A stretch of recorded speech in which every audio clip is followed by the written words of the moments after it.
So across all of the strips in the studios, we have these comms units.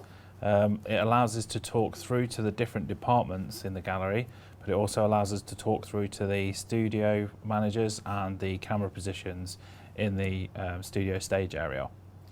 To talk to a different position, very easy. Simply click down and you'll note that a small light comes up under the necessary position. To listen back to the unit, we're able to click up just once and you'll notice that both lights are now on.